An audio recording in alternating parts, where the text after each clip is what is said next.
Welcome back. The Wild Wednesday threesome have joined us for their unique take on the issues raging in the House. Ginny Sims is an NDP MP from beautiful British Columbia. Yvonne Jones is a Liberal MP from equally beautiful Labrador. And Aaron O'Toole is an Ontario Conservative. Equally beautiful Ontario Conservative Parliamentary Secretary. Welcome to you all. Thank you. How much consultation, Ginny, really needs to be done on this mission? I mean, we're going to have a debate, but your leader and the Liberal leader are both complaining they don't know much about it. How much do you realistically expect? I think there needs to be a real debate in Parliament because Canadians want a debate before we commit. It's coming. Soldiers. Yeah, it's coming. But I think we also have to look at, we've got a government that seems to be determined to rush us into a war, even after a debate. But we've got to look at what are the other possibilities, other ways to tackle this horrible atrocities that are happening over in Iraq. And I think history should teach us something. And what it is we're dealing with a moving target. We're not dealing with a stationary target. And I'm really, really worried what kind of a lengthy commitment we're going to be making here and what kind of damage is going to be done to civilians as well. Okay, Yvonne, I mean, Justin Trudeau was pretty emphatic. I want more information. I deserve to know it. I need to know it before we can make a lucid decision on this.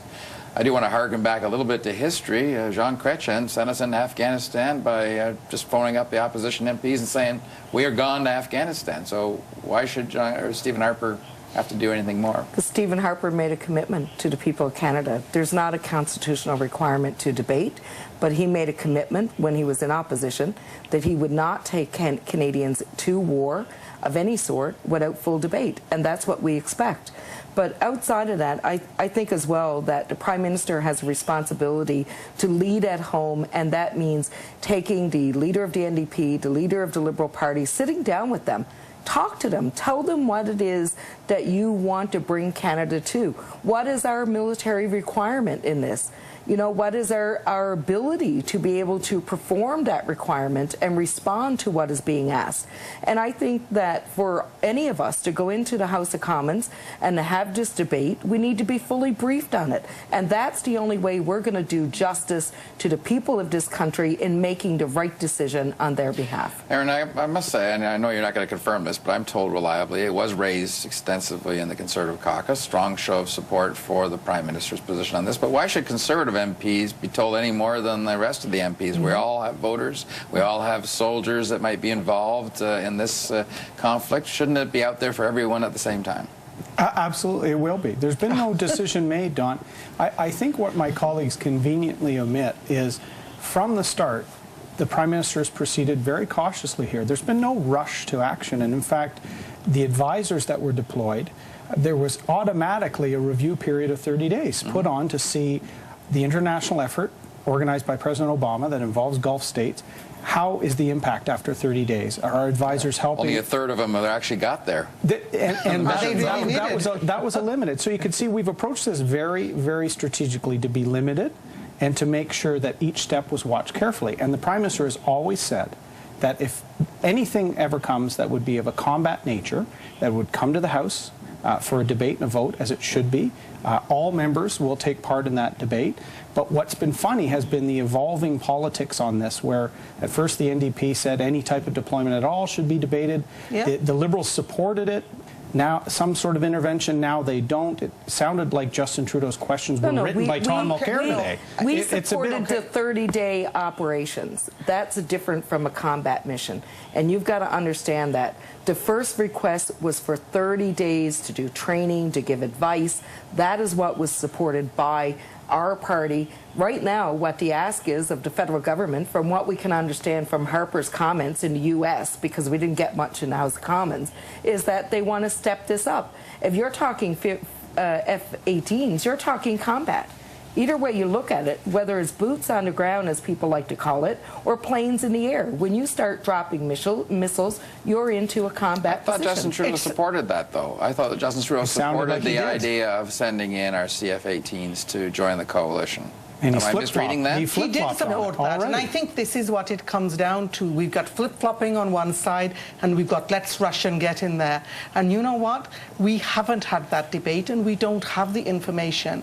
And when we look at our role in whether it's been in Syria or Libya, aren't these the same people who we were supporting with weapons and we were on their side as we went into Libya? That is ironic. So really, when you're looking at a moving target, then the target moves, you know. We look at what happened in Afghanistan, look at what happened in Libya, look at what's happened in Syria, and here we are again thinking that just going in, throwing bombs is going to fix the issue. That is not what is being contemplated. Look, the Prime Minister's taken a very calculated and deliberate approach on this, which is we're always going to talk with our allies. How have the original strikes from the U.S. and some of the Gulf states, have they made an impact? Have they cut off the resources for ISIL and their supply lines, that sort of thing?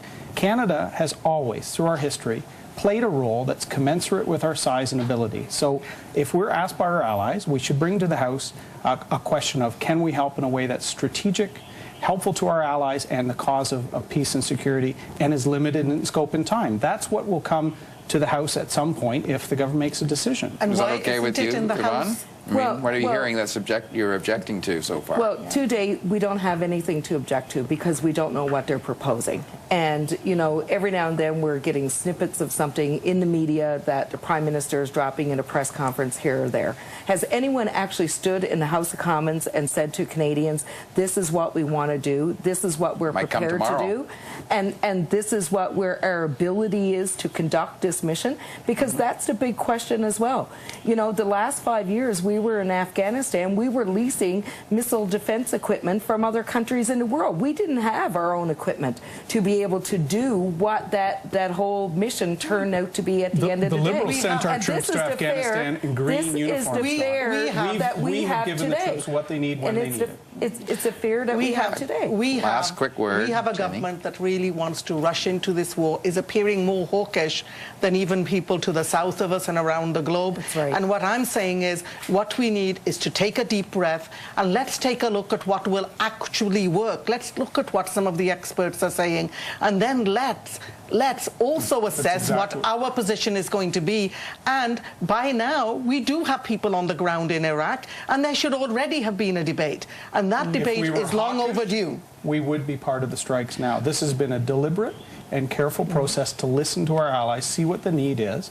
But these parties clearly don't think Canada has a role in the world and role in international security. That is not true at all. I believe that Canada They does should have a explain role. their positions. And our role is one of peacekeeping. It's a providing support and tackling the real issues root causes. around That's right. issues around terrorism. 10 seconds or less? No, I was going to say I believe we do have a role, but our role can only be determined by the capacity that we have to exercise it. Okay. And that means what do we have in equipment, in aid, in personnel, in funding, all of those things So have if to we be a have the factor, equipment, do you support not it, just the Yvonne? government's willingness to rush to the front lines. Okay. At the end of the day, we always have to look at what is our goal. What is our goal when we go into war? And this government has neither put out the criteria that they're going to use to evaluate if we should go into military intervention, nor have they expressed the goal and what they hope to achieve. And they haven't learned that first you arm a group, and then later on you go to bomb them. And let's take a look at what's the real way to I don't think we've been involved in arming ISIL. What we see here is politics of the purest form. You know, first it was a debate anytime we deploy, and then the NDP realized we deploy all the time, so we've got to change that language. Now they're calling it the war in Iraq before a decision on what our next move would be.